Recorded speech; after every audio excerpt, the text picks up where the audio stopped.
Williamsport Council tables plans to change the curfew hours. Today is Friday, May 15th, and this is 570 News on the Go, brought to you in part by NorthCentralPA.com. Sunny today with a high near 70. Attempted homicide, aggravated assault, and related charges have been filed against 44-year-old Jason Makiko of Woolwich. Police allege he attempted to hit another man with his pickup truck. After failing to hit the victim, he exited the truck armed with an axe. The other male brandished a firearm during the confrontation. Makiko remains jailed in lieu of $200,000 monetary bail. The investigation is ongoing. Former Penn State student Yu Wu is jailed in lieu of $2 million in an ongoing federal investigation regarding possible cybercrimes that could have an impact on national security and public safety.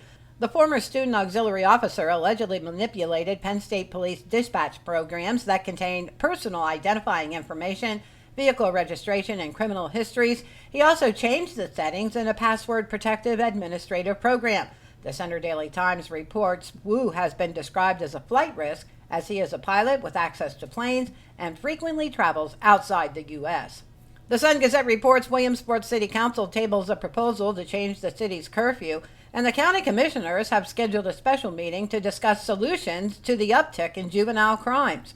The Committee of the Whole recommended moving the start time from 11 p.m. to 9 p.m. However, it was determined the revision reportedly needs further review. Meanwhile, the Lycoming County Commissioners are calling on members of the community, including parents, school administrators, elected officials, and others, to come together to find a solution to the growing juvenile crime issue. A special meeting for everyone to share ideas has been scheduled for May 27th at 6 p.m. at the 3rd Street Plaza. After years of legal battles, the 14th Street Row in Renova is being torn down. The 16 units of row homes were deemed structurally unsafe, with failing foundations, severe roof damage, and more. On Thursday, demolition began on the garages and porches. The homes themselves will be torn down beginning Monday. Property owners were given a payout from FEMA that ranged from $13,000 to $30,000 each. State Representative Jamie Flick announces that funding has been secured to create an extension to the Susquehanna Riverwalk in Williamsport. The $1.5 million grant will be used to improve pedestrian and bike safety and support a 1.7-mile extension from the existing Riverwalk at Maynard Street to the Lycoming Creek Bikeway near West 3rd Street. The Sun Gazette reports the project will add a new pedestrian bridge, ADA accessible ramps, and more.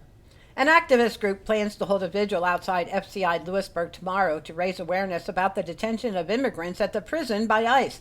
The vigil for our neighbors is being hosted by the Sun Immigrant Community Support Group, the Lewisburg Prison Project, and Harrisburg Catholic Workers. It will begin Saturday at 3 p.m. outside the prison's main gate.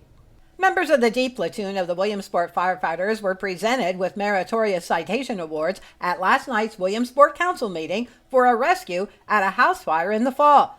That blaze was dispatched just after 3:30 a.m. on September 15th in the 900 block of Race Street with a report of someone trapped inside. The victim was removed from the burning home and transported to the hospital and made a full recovery. And 50 people were honored at the Spring 2026 transitional ceremony presented by GEO Reentry Services in Williamsport.